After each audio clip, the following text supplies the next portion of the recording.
Welcome to my sir classes. आज के इस वीडियो में हम समरी करेंगे इंटीग्रेशन फॉर्मूलाज की, यानी कि समाकलन के सूत्र। तो स्टार्ट करते हैं। तो सबसे पहले फर्स्ट फॉर्मूला हम याद रखेंगे। मान लो कहीं पर ऐसे लिखा हुआ इंटीग्रेशन एक्स की पावर एन। इसको पढ़ते ऐसे हैं, इसको कैसे पढ़ते हैं हम? एक्स की पावर एन का इंटीग्रेशन। ठीक है ना? तो ये इंटीग्रेशन फॉर्मूला होता है, एक पावर ज्यादा कर देते हैं और इसी से डिवाइड कर देते हैं। ठीक है। अब ऐसे याद रखो, जो भी एक्स की पावर थी इसको एक ज्यादा कर देंगे और इसी पावर से डिवाइड कर देंगे। हाँ, ये फॉर्मूला तब वैलिड नहीं होगा जब एन का आंसर -1 हो जाएगा। ठीक है ना? इस पर वैलिड नहीं होगा।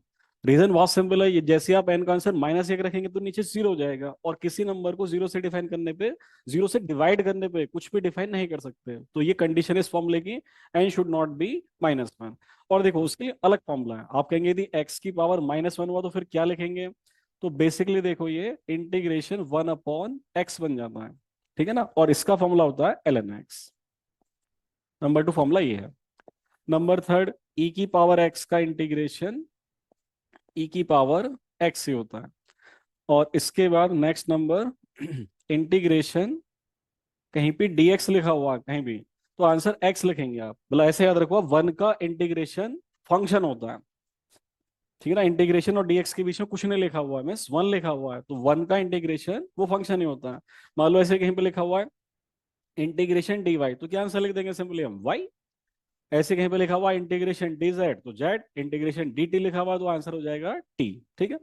और इसी में नंबर 5, फिफ्थ रिजल्ट, कहीं पे लिखा हुआ है D by D x, sorry integration, हम इंटीग्रेशन के फॉर्मूले समझ करें, इंटीग्रेशन कांस्टेंट, किसी कांस्टेंट का इंटीग्रेशन, मान लो 5 6 7 कुछ भी कांस्टेंट लिखा हुआ है, तो इस कांस्टेंट को इंटीग्रेशन के बाहर लिख देते हैं। ठीक है।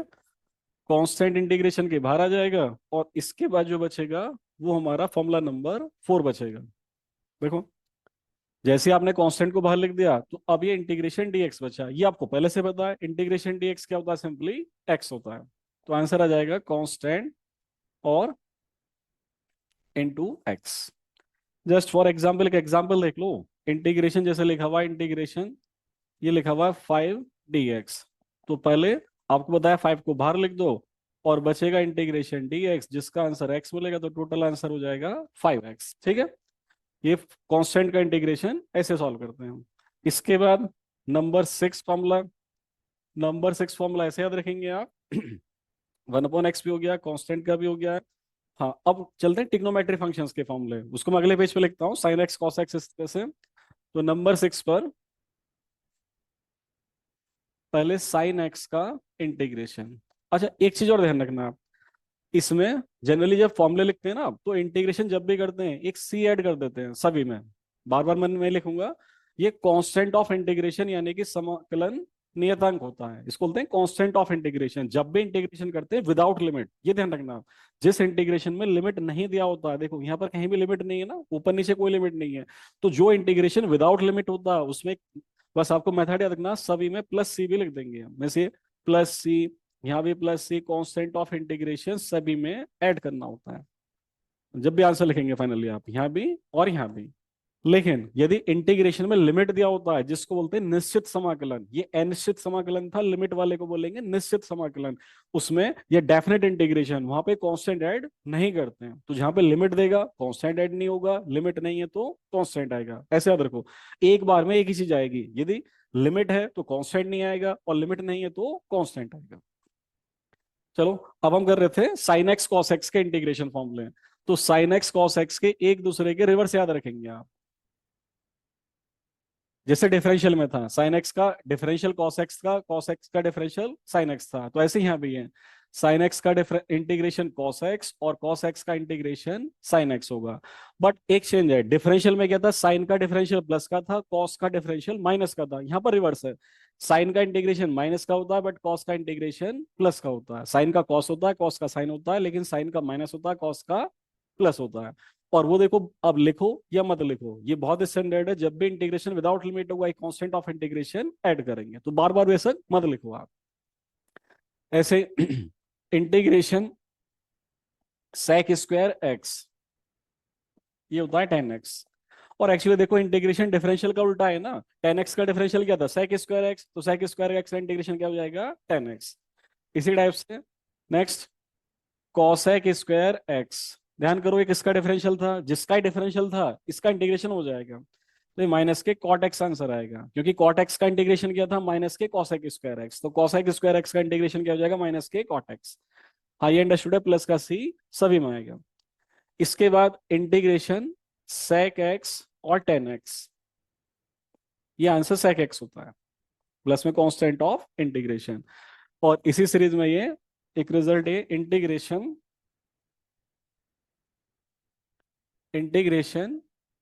cosec x और cot x, ये आंसर देता माइनस के cosec x, और प्लस में constant of integration c add करेंगे। तो ये इंटीग्रेशन फॉर्मूले के साथ आपके पास आगे sin x cos x sec square x cosec square x sec x tan x और cos x cot x के, ठीक है। Next number 7, integration by part. Integration by part जिसे बोलते हैं हम खंड से समाकलन, हिंदी में लिखते हैं खंड से समाकलन, राइट। खंड से समाकलन यानी कि दो फंक्शन के मल्टीप्लिकेशन का इंटीग्रेशन फॉर्मूला, जैसे दो फंक्शन के मल्टीप्लिकेशन का डिफरेंशियल फॉर्मूला था, ऐसे ही दो फंक्शन के मल्टीप्लिकेशन का इंटीग्रेशन फॉर्मूला भी होता है। और ऐसे लिखते हैं integration first function into second function और ये dx। तो फॉर्मूला होता है फर्स्ट फंक्शन को सेम रखा, सेकंड का इंटीग्रेशन कर दो, ठीक है। फॉर्मूला है फर्स्ट फंक्शन को सेम रखा, सेकंड का इंटीग्रेशन, माइनस फर्स्ट फंक्शन का डिफरेंशियल करो, ठीक है, फर्स्ट फंक्शन का डिफरेंशियल और सेकंड का इंटीग्रेशन। अब देखो फिर से हमने यहाँ पे जो किया था पहला फंक्शन दूसरे का इंटीग्रेशन, यहाँ भी दूसरे का इंटीग्रेशन रिपीट हुआ है, बस फर्स्ट वाले का डिफरेंशियल हो गया है। और ये जो भी फाइनल आंसर आएगा इसका एक बार फिर से होल इंटीग्रेशन पूरे आंसर का, फर्स्ट फंक्शन सेम रखा, सेकंड का इंटीग्रेशन, ठीक है, उसके बाद फर्स्ट वाले का डिफरेंशियल कर दो, सेकंड का फिर से इंटीग्रेशन, जो भी फाइनल आंसर आएगा उसका होल इंटीग्रेशन। और एक सबसे इंपॉर्टेंट चीज, फर्स्ट फंक्शन किसको मानेंगे सेकंड फंक्शन किसको मानेंगे, तो इसके लिए एक ट्रिक होती है आई लेट, उसकी मैं ट्रिक लिख देता हूं, आई लेट, इस वर्ड से ध्यान रखेंगे आप, आई लेट। ये आपको बताया कि फर्स्ट फंक्शन किसको मानना है, I indicates I for inverse function, sine inverse cos inverse tan inverse इस तरह के, एल फॉर लॉग वाले function, A for algebraic function, algebraic function जैसे एक्स एक्स स्क्वायर, ये एलजेब्राइक फंक्शन है। टी से आपको अंडरस्टूड है trigonometric function, sine theta cos theta इस तरह के trigonometric function, sine x cos x ये ट्रिग्नोमेट्रिक फंक्शन है।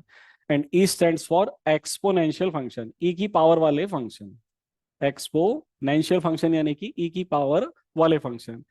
अब मान लो एक क्वेश्चन मैं लिख देता हूं यहाँ पे, इसका एप्लीकेशन देख लो, आईलेट का मतलब क्या है, आपसे क्वेश्चन दिया हुआ है फाइंड द इंटीग्रेशन एक्स, ऐसे लिखा find the integration sine x और E raise to the power x, या मैं रिवर्स लिखता हूं E raise to the power x और साइन एक्स। मान लो ये क्वेश्चन दिया हुआ है, तो ऐसा नहीं है कि उसने यदि e की पावर x को पहले लिख दिया तो उसे पहला फंक्शन मान लो और इसे सेकंड, नहीं गलत हो जाएगा। एक्चुअली आप ऐसे देखो यहाँ पर ये कैसा फंक्शन है, ये टिग्नोमेट्रिक फंक्शन है, साइन थीटा कॉस थीटा किसमें टिग्नोमेट्रिक फंक्शन में आता है, ठीक है। और ये कैसा फंक्शन है, ये एक्सपोनेंशियल फंक्शन है, इसका कोड ई है। तो यहाँ पर आई लेट में जो अल्फाबेट पहले आता है वो फर्स्ट फंक्शन मानेंगे हम, उसको फर्स्ट फंक्शन मानेंगे, यानी कि जो आइलेट ट्रिक है ये फर्स्ट फंक्शन के सीक्वेंस का एक ट्रिक है कि मतलब किसको वरीयता देंगे, जो पहले आता है उसको प्रेफरेंस ज्यादा देंगे, preferential order of the first function. तो आप देखो ये तो सबसे लास्ट में आता है ना, इसकी प्रायोरिटी, इसकी जो प्रेफरेंस होती है सबसे कम होती है, उससे पहले टिग्नोमेट्रिक फंक्शन आता है, तो बेशक ये बाद में लिखा हुआ है पर इसको पहला फंक्शन मानेंगे और इसको सेकंड फंक्शन मानेंगे हम, तो अब इसका इंटीग्रेशन करेंगे, टी टिग्नोमेट्रिक फर्स्ट फंक्शन होगा और ये वाला बाद में इसका हम मानेंगे सेकंड फंक्शन, उसके बाद इंटीग्रेशन करेंगे, वो इंटीग्रेशन की वीडियो में अलग से मैं अपलोड करूंगा तो उसमें देखेंगे हम। तो ये हमारे सारे फॉर्मूले कंप्लीट हुए, जितने मेन मेन फॉर्मूले हैं।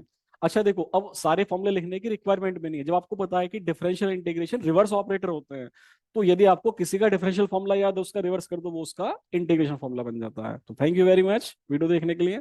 अच्छी लगी वीडियो तो लाइक कर देना और चैनल को सब्सक्राइब कर देना।